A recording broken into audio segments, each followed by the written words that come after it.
Jornal da Capital. Capital Entrevista. Bem, são 7h27 em Cuiabá. Eu recebo com muita alegria aqui nos estúdios da Capital FM o empresário Álvaro Carvalho. Álvaro Carvalho é publicitário, é dono da agência publicitária Sou Propaganda, uma das boas agências de Cuiabá. E o empresário Álvaro Carvalho é filiado ao Partido Novo e fez a sua inscrição como pré-candidato do partido. O Novo seleciona candidatos, tem avaliações que fazem com todos os candidatos, mas até o presente momento a candidatura do Álvaro Carvalho é a única que continua no processo que vem sendo feito pelo Novo. Então eu recebo com muita alegria o Álvaro Carvalho para perguntar, inclusive, o seguinte: o que significa uma candidatura do Novo à Prefeitura de Cuiabá? Bom dia, Álvaro, prazer tê-lo conosco. Bom dia, Antero, bom dia, ouvintes da Rádio Capital. Sempre um prazer estar aqui, obrigado pelo prestígio. A candidatura do Novo a uma capital como Cuiabá faz parte desse movimento do partido, onde ele está se solidificando, né? A estreia, de fato, dele foi na última eleição e foi a melhor estreia para o novo partido desde a redemocratização. E agora o partido começa a tentar se estruturar mais dentro do executivo municipal, principalmente nos municípios, de fato, né? Que é onde as coisas acontecem, onde estão os cidadãos, é onde o dia a dia corre, né? Então o Novo, ele se postula a chegar mais próximo do cidadão nessa primeira organizada eleição municipal dele. Para governar o município de Cuiabá, do jeito que é a organização da política brasileira, para governar bem o Estado, você tem que ter uma maioria na Assembleia Legislativa. Para governar bem o país, você tem que ter um bom relacionamento e, pelo menos, aprovar os principais projetos dentro do Congresso Nacional. E para governar bem Cuiabá, se precisa construir uma maioria na Câmara Municipal.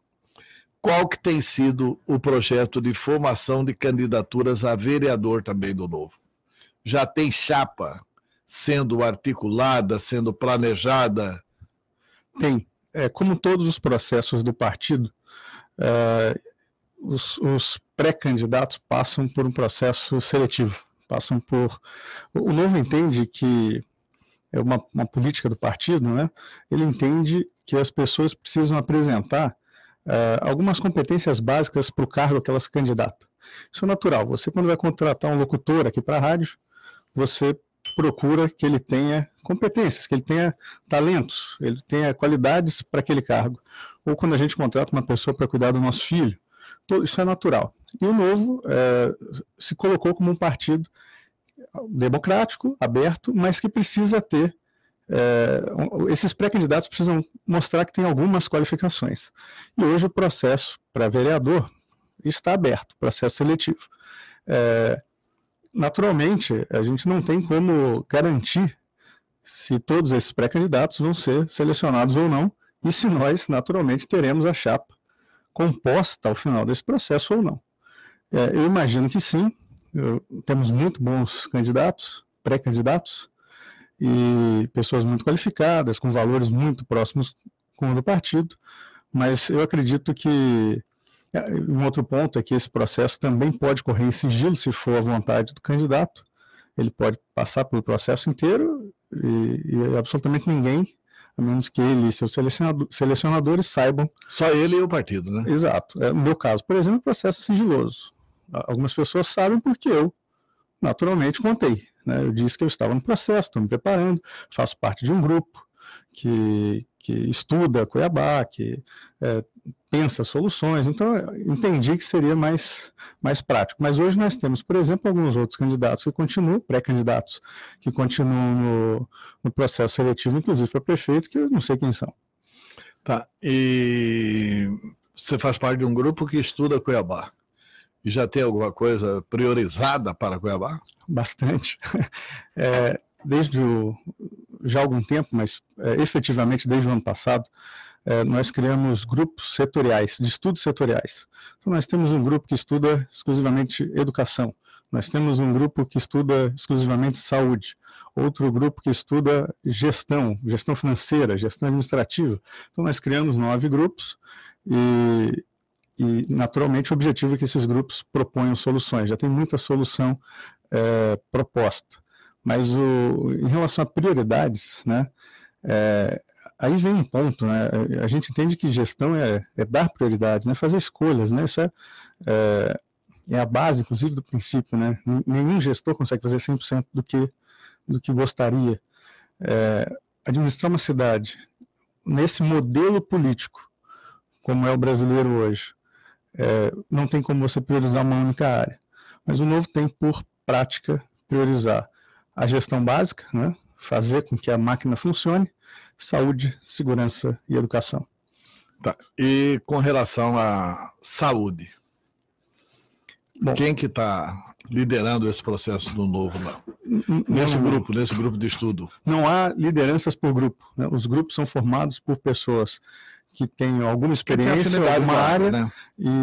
Mas não há lideranças por grupo. Há os grupos de estudo, né? Nesse caso, com pessoas muito boas, mas o nosso entendimento... Mas não tem um coordenador, um relator, alguém que vai depois colocar isso no papel? Ainda não. Ainda vai ser o candidato.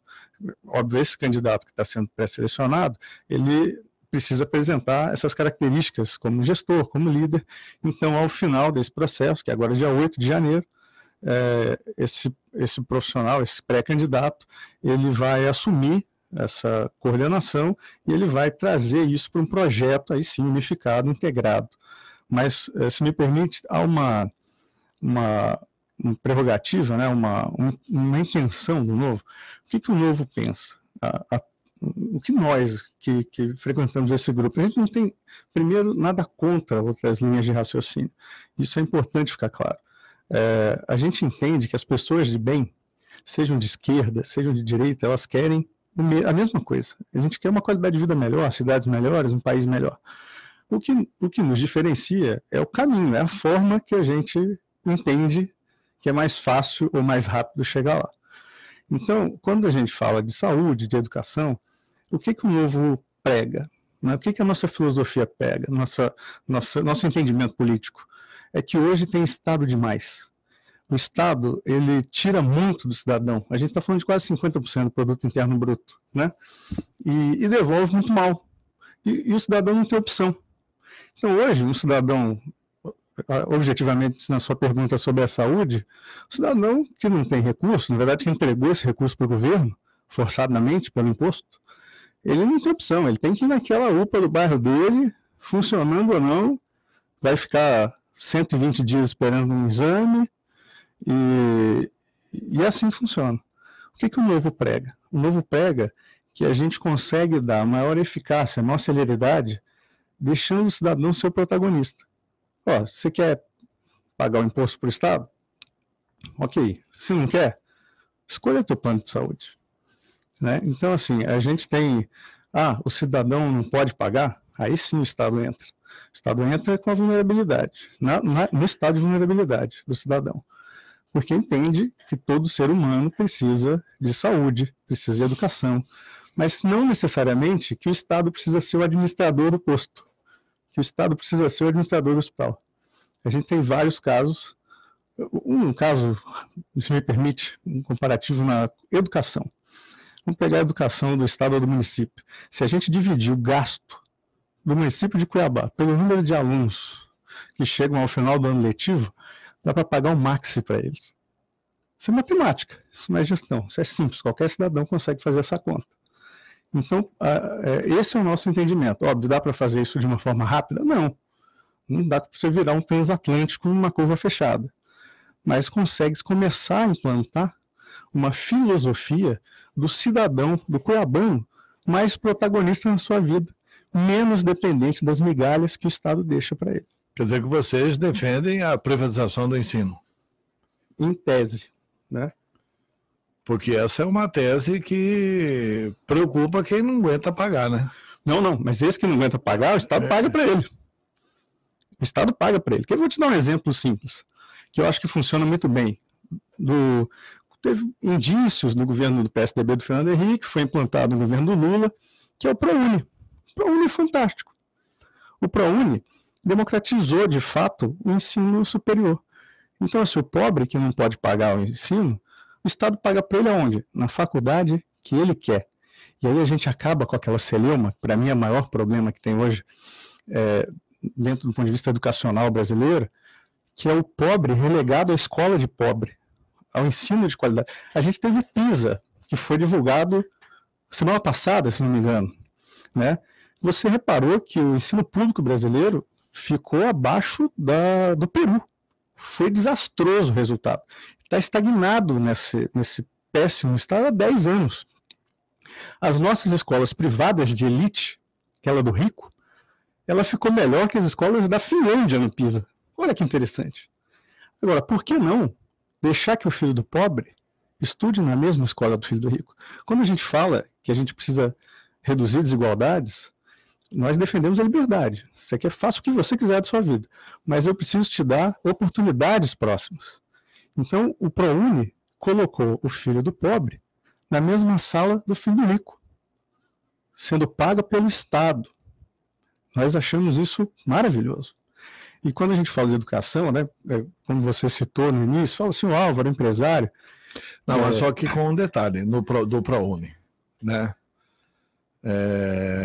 Eu também acho a política do ProUni espetacular. Aliás, antes disso, o Wilson fez em Cuiabá, na prefeitura. Me lembro. O Wilson fez o vestibular. Não só o vestibular gratuito, mas o Wilson fez também um convênio que a prefeitura pagava a vaga das universidades privadas. O Wilson fez isso em Cuiabá. E o Estado brasileiro fez isso com as universidades.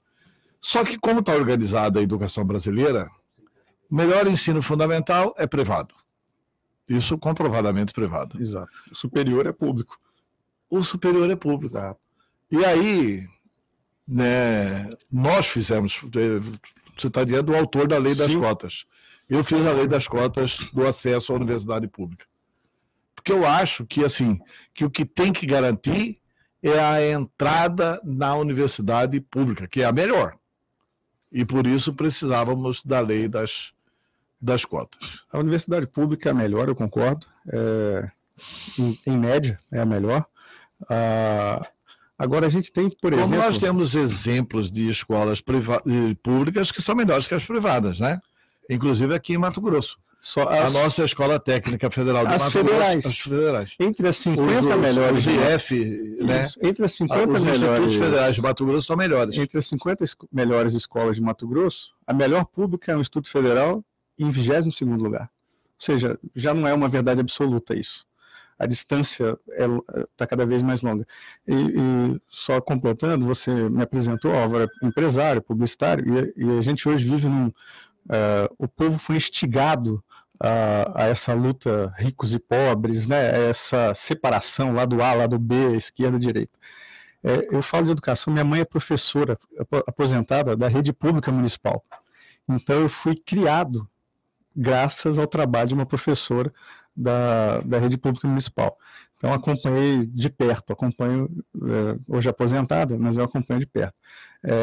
E estudei em escola pública a minha vida inteira. Eu saí da escola pública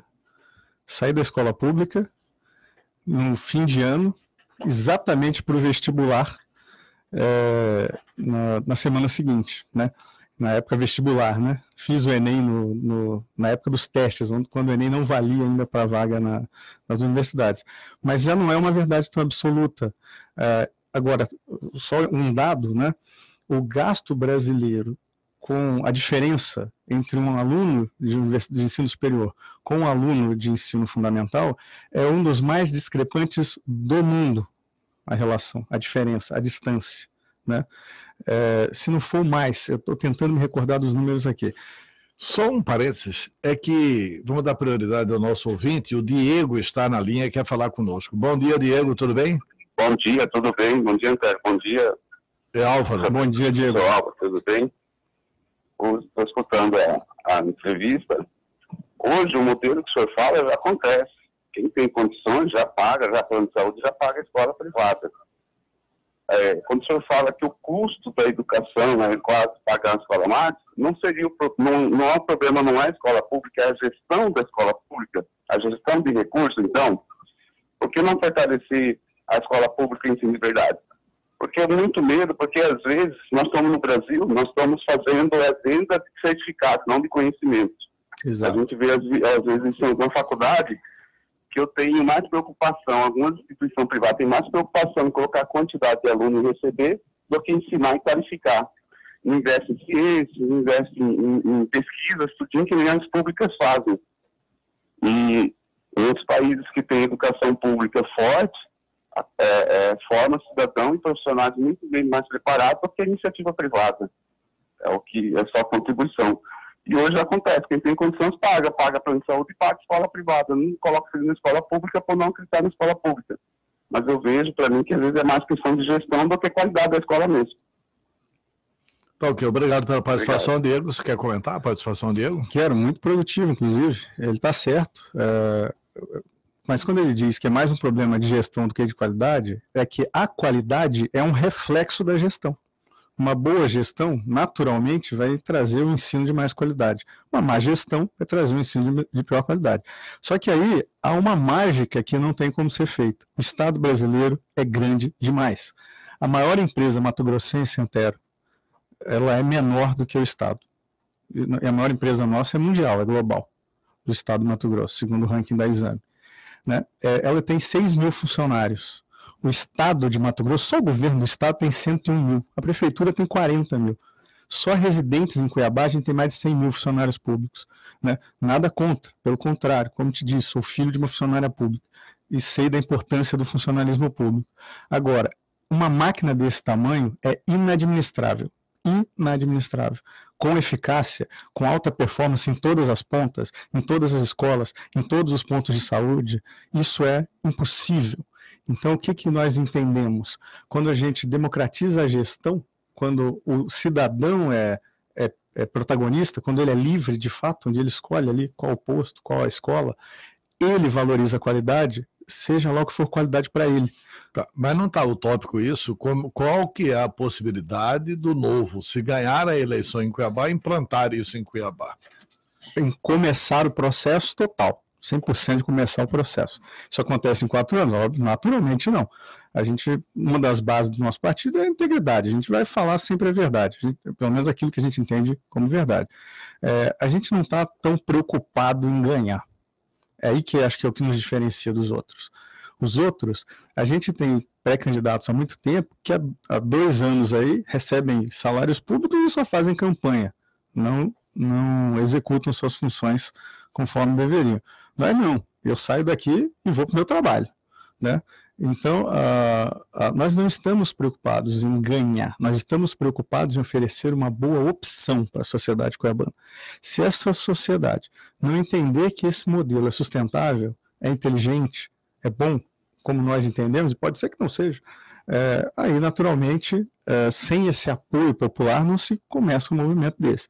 Agora, se é factível, é factível. A Nova Zelândia, por exemplo, a gente tem vários casos.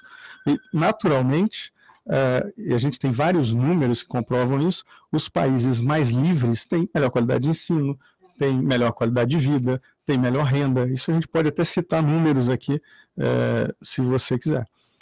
O jornalista Pedro Pinto de Oliveira quer participar conosco dessa entrevista. Professor doutor Pedro Pinto. Só meu professor Pedro Pinto, que eu tenho grande admiração. Pedro, só diminui o áudio aí, porque está dando microfonia. Já não dá mais. Antero Paz de Barros, bom dia Álvaro, bom dia professor. Amigos e amigas da Rádio 101.9, a nossa Rádio Capital. Eu estava ouvindo atentamente, Álvaro, a sua entrevista sobre os propósitos do novo partido. Isso é importante, oferecendo como um diferencial, mas, ao mesmo tempo, agora, no finalzinho, você falou uma coisa que é fundamental, esse apoio popular, essa relação com o público. Qual é a estratégia, qual é a linha de ação do novo partido para se articular em termos de capilaridade?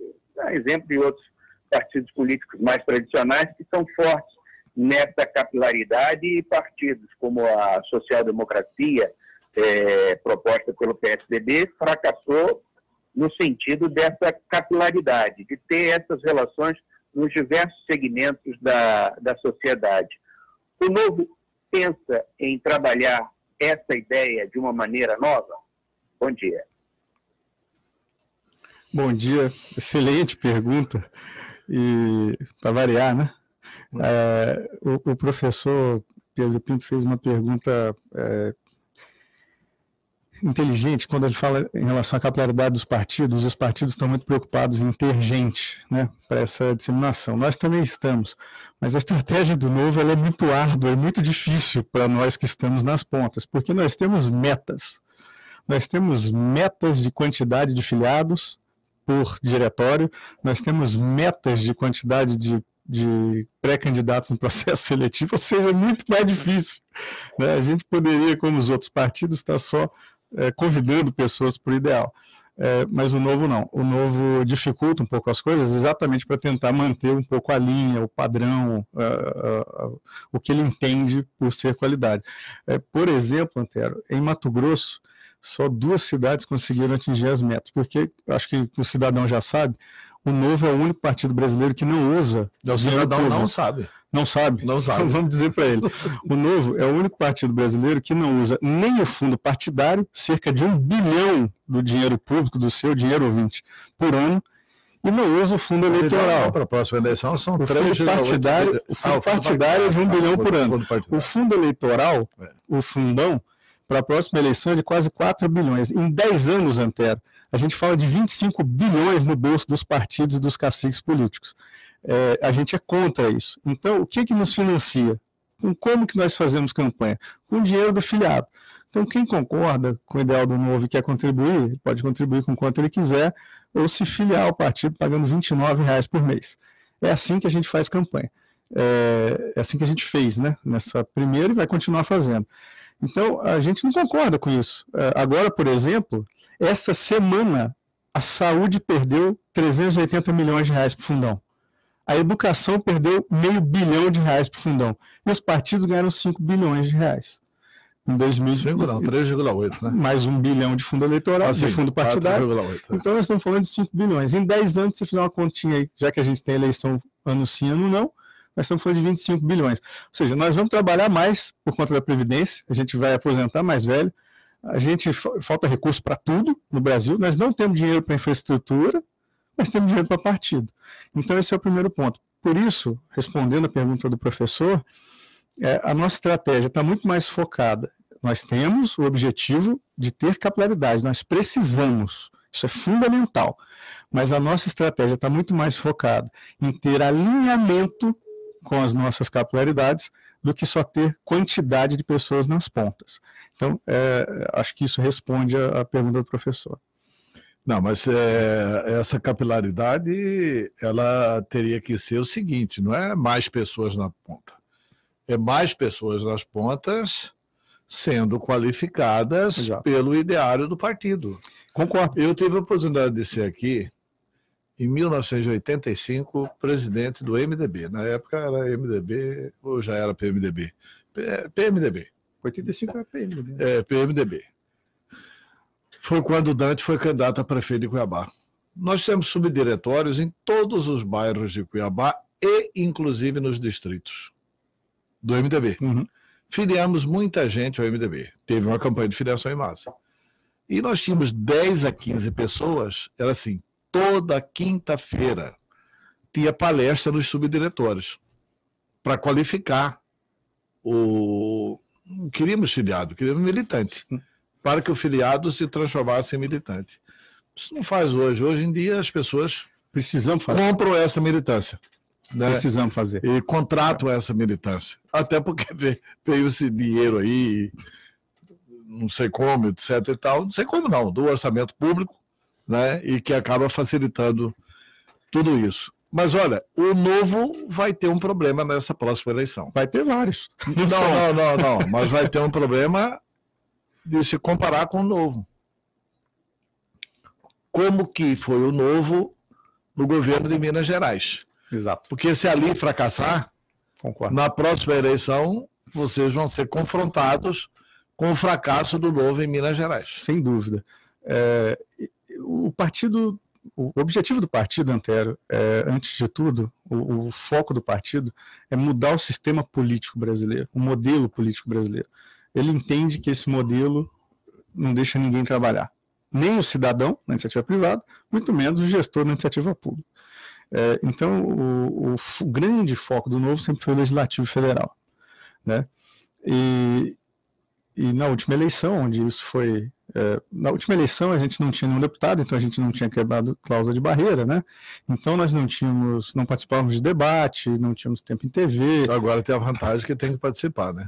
É obrigatório. Agora, né? Somos obrigados a ser convidados, porque fizemos 8 deputados, foi a melhor estreia para um partido na história da democracia. E os nossos 8 deputados, nesses primeiros 10 meses auferidos, são os 8 melhores em produtividade, em relevância, em participação nas comissões e tal, entre todos os parlamentares brasileiros. O ranking muda entre o primeiro, mas os 8 sempre são os 8 do Novo, porque são muito bons, foram pessoas preparadas, muito bem selecionadas. E em Minas tivemos esse caso, onde conseguimos o segundo maior estado brasileiro, elegemos governador e fizemos 3 deputados estaduais, dos 77 lá que ocupam a Assembleia. Agora,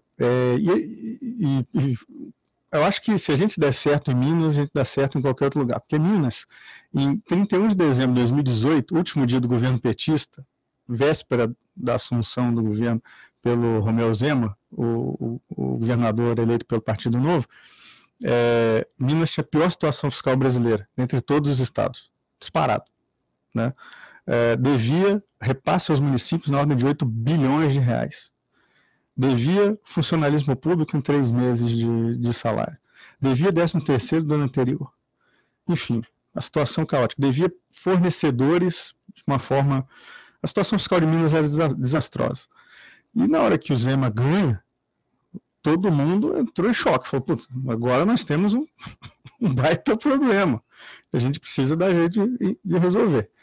E nesses 11 meses passados, a gente vai ter dados aí até outubro, mas a gente conseguiu algumas coisas interessantes. Por exemplo, o 13º em Minas, que estava atrasado lá, esse agora vai ser pago em dia, já assim como os anteriores foram colocados em dia.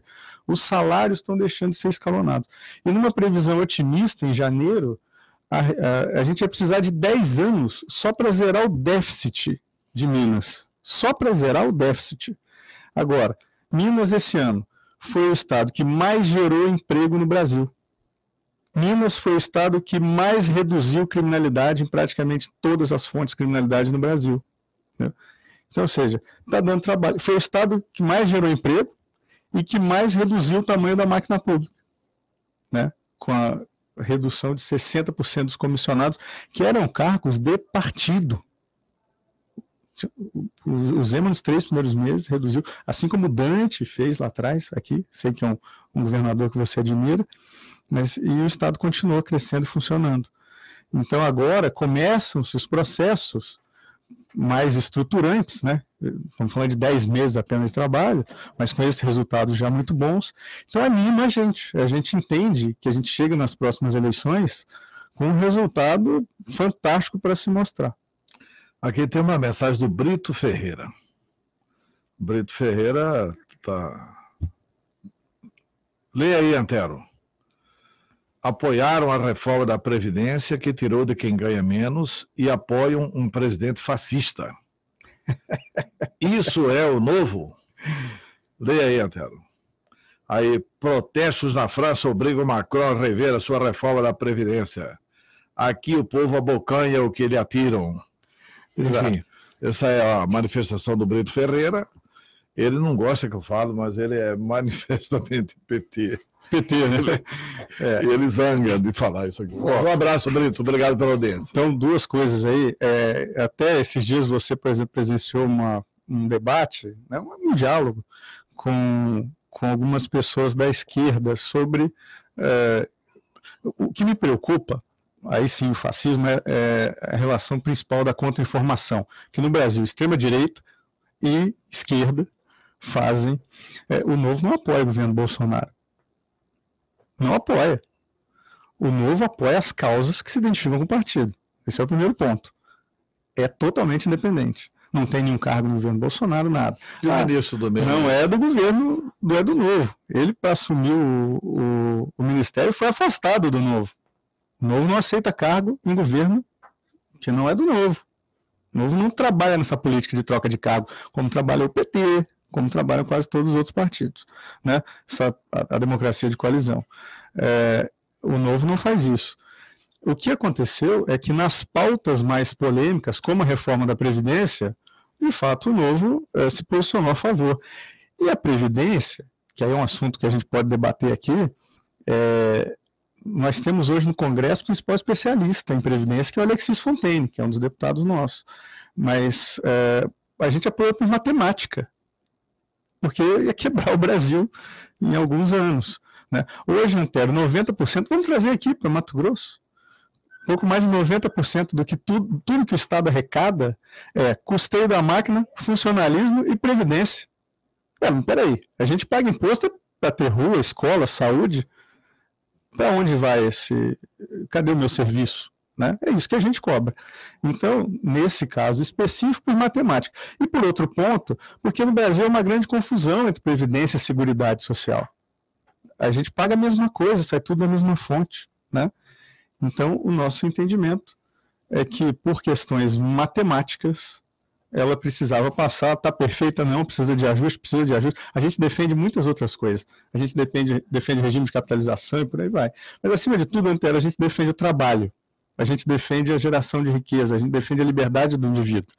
E é isso que nos diferencia do PT, além da honestidade quando a gente assume um cargo público. Bem, são 7h59, tem mais um ouvinte na linha. Alô, quem fala?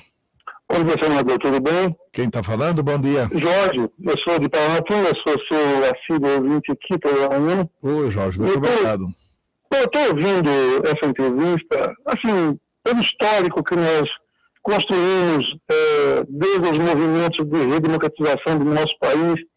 Eu vejo muita polarização, é fascista, não é fascista, e como você cita sempre, a democracia ela tem que ser respeitada na sua amplitude, porque ela demonstra nos seus resultados eleitorais o anseio da população, em quase a sua maior parte.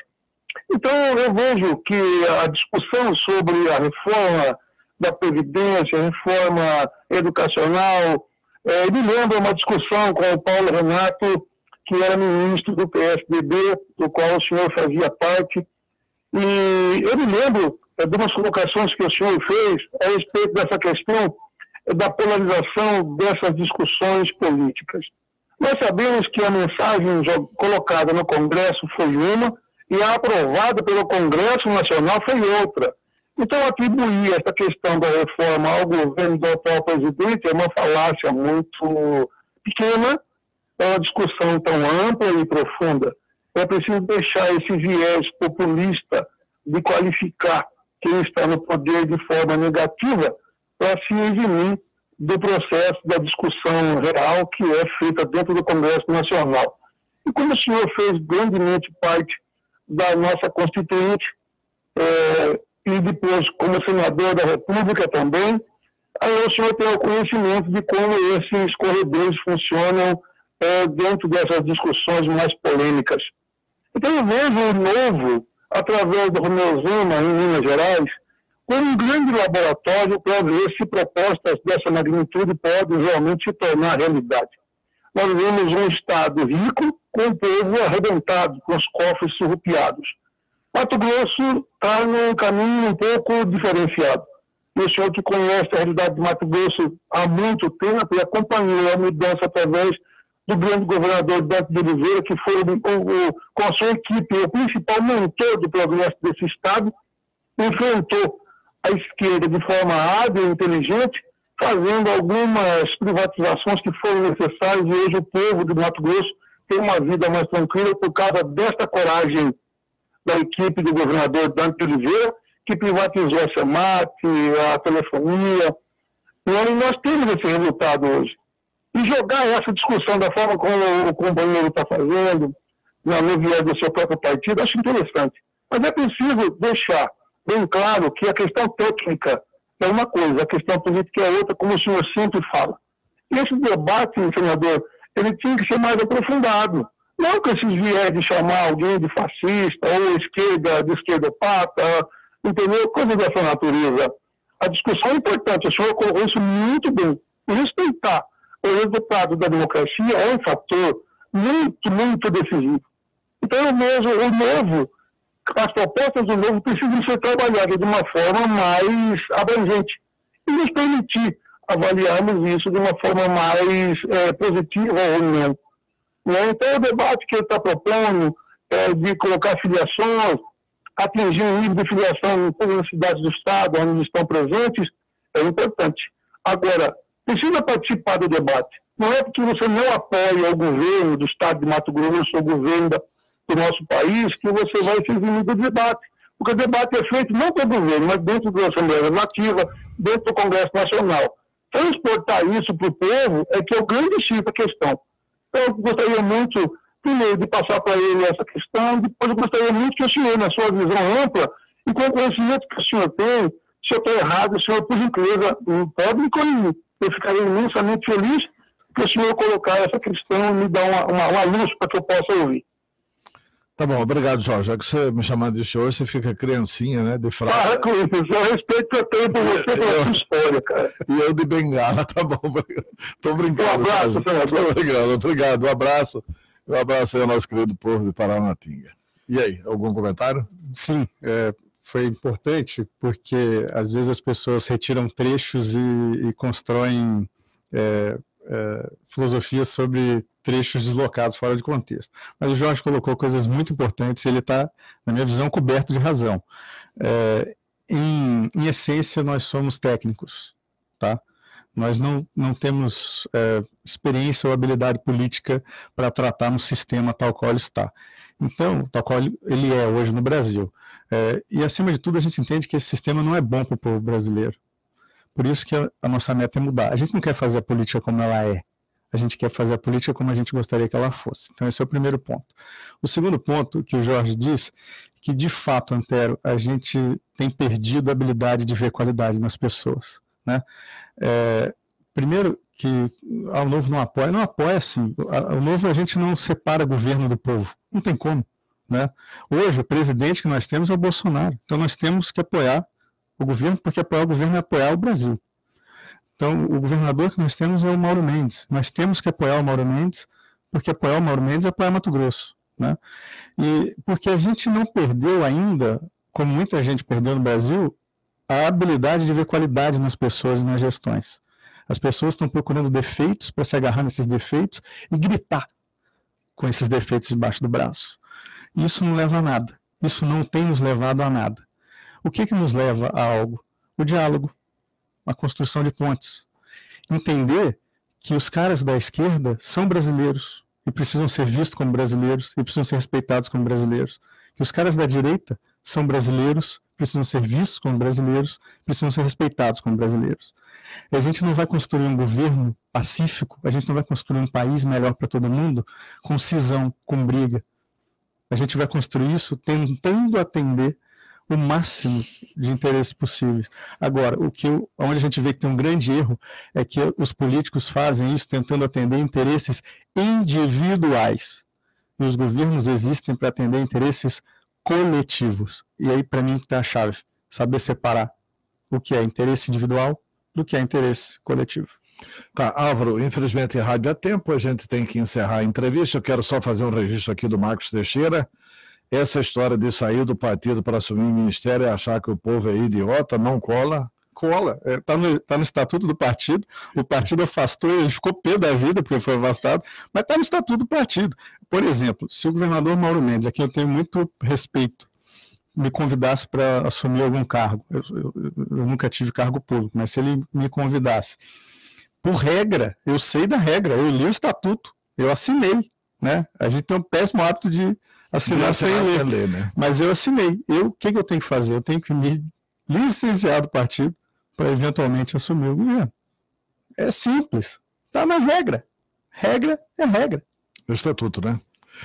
Tá bom. Então, muito obrigado pela entrevista. Quando você tiver já o plano de governo definido, o novo tiver o plano de governo definido, a gente faz um debate aqui mais eu e o Novo, a gente agradece demais pelo espaço, pela oportunidade que você sempre nos dá. Tá ok. Muito obrigado. Entrevistei aqui o empresário Álvaro Carvalho, que pode ser o candidato a prefeito do Novo nas eleições de 2020 em Cuiabá.